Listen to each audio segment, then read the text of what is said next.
என்ன மாற்றங்கள்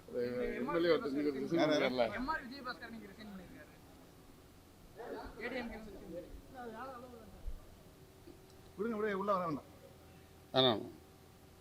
ஏற்கனவே நான் இதே போல ஒரு சம்பவம் நடந்தபோது சொன்ன பதில்தான்.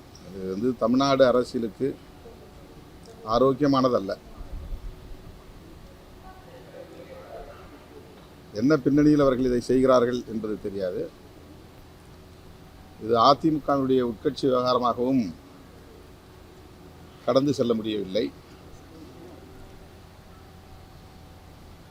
மக்களால் தேர்ந்தெடுக்கப்பட்டவர்கள் திடீரென பதவி விலகும் சூழல் ஜனநாயகத்திற்கு உகந்ததல்ல.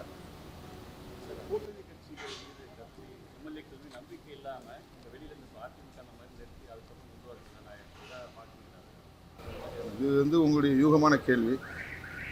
யூகமான கேள்விக்கு நான் யூகமாக பதில் சொல்ல முடியாது. நாங்கள் தாவேகா ஆட்சி அமைப்பதற்கு ஆதரவு நல்கி இருக்கிறோம். அந்த நிலைப்பாட்டில் உறுதியாக இருக்கிறோம்.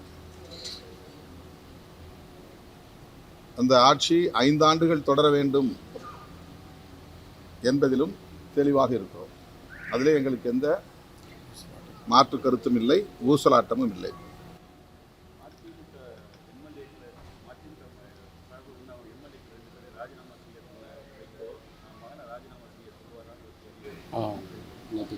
அவரு தான் பதில் சொல்லணும், நான் எப்படி பதில் சொல்ல முடியாது.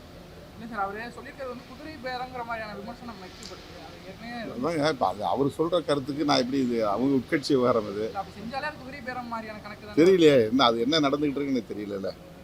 அது அதில் போய் நாங்கள் என்ன கருத்து சொல்ல முடியும்?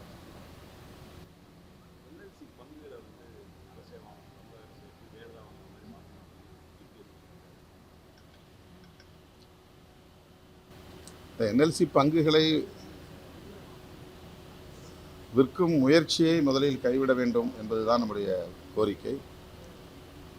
மெல்ல மெல்ல தனியார்மயப்படுத்துகிற நடவடிக்கைகளை தொடர்ந்து ஒன்றிய அரசு மேற்கொண்டு வருகிறது. அவ்வாறு விற்க வேண்டும் என்கிற ஒரு கட்டாயத்தில் தமிழ்நாடு அரசு அதை பெற்றுக்கொள்ள வேண்டும் என்பது ஏற்கனவே பல்வேறு கட்சிகள் வலியுறுத்திய ஒரு கோரிக்கை தான். நானும் அதனை வழிமொழிகிறேன்.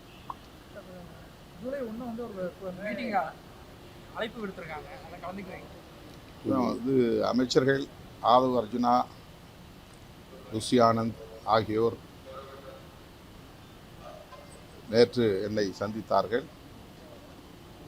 முறைப்படி அனைத்து ஆதரவு தருகிற கட்சிகள், அனைத்து தோழமை கட்சிகளுக்கும் இந்த அழைப்பு வழங்கப்பட உள்ளதாகவும் தெரிவித்தார்கள்.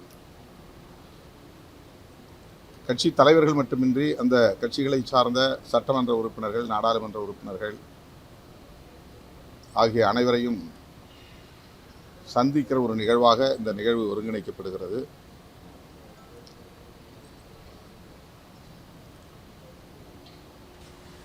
அந்த நிகழ்விலே முதலமைச்சர் ஆதரவு கட்சிகளின் தலைவர்களோடும் பேசுவார் என்று சொல்லப்பட்டிருக்கிறது. இந்த சந்திப்புக்கு பிறகுதான் என்ன பேச இருக்கிறோம் என்பது தெரிய வரும். இருக்கலாம், அது பற்றி நேற்று சந்திப்பில் சொல்லவில்லை. ஆனால் முதலமைச்சர் அதில் பங்கேற்கிறார். ஒரு தேநீர் விருந்து போல அந்த நிகழ்ச்சி ஒருங்கிணைக்கப்படுகிறது.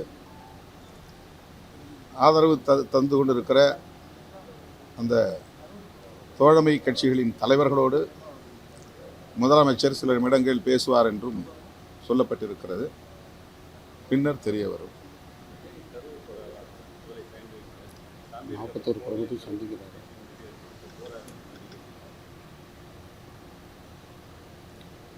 முதலமைச்சர் என்கிற முறையில் அவர் அங்கே சென்றாக வேண்டும், மக்களை சந்தித்தாக வேண்டும், பாதிக்கப்பட்டோரின் குடும்பத்தினருக்கு ஆறுதல் சொல்ல வேண்டும் என்கிற எதிர்பார்ப்பு எல்லோருக்கும் உள்ளது.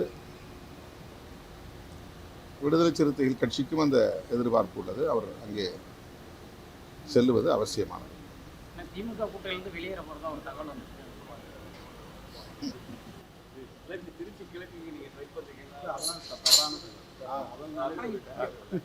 முதல் நாள் சந்திப்பிலே சொல்லிட்டேன். முதல் நாள் சந்திப்பிலேயே இடைத்தேர்தல் எதிலும் நான் பங்கேற்கப் போவதில்லை என்று சொல்லிவிட்டேன். ஊடகங்கள் ஊகங்களாக செய்திகளை பரப்புகிறார்கள். தாவேகாவுக்கு எந்த ஒரு அழுத்தத்தையும் நாங்கள் தரவில்லை. நாங்கள் இந்த இலாக்காவை மாற்றித்தார்கள் என்றும் கேட்கவில்லை. திருச்சி கிழக்கிலே போட்டியிட வேண்டும் என்ற கோரிக்கையும் நாங்கள் வைக்கவில்லை. இவையெல்லாம் ஊடகங்களே பரப்புகிற ஊகங்களாக இருக்கின்றன. விடுதலை சிறுத்தைகள் கட்சி அப்படி எந்த ஒரு அழுத்தத்தையும் தாவேகாவுக்கு தரவில்லை.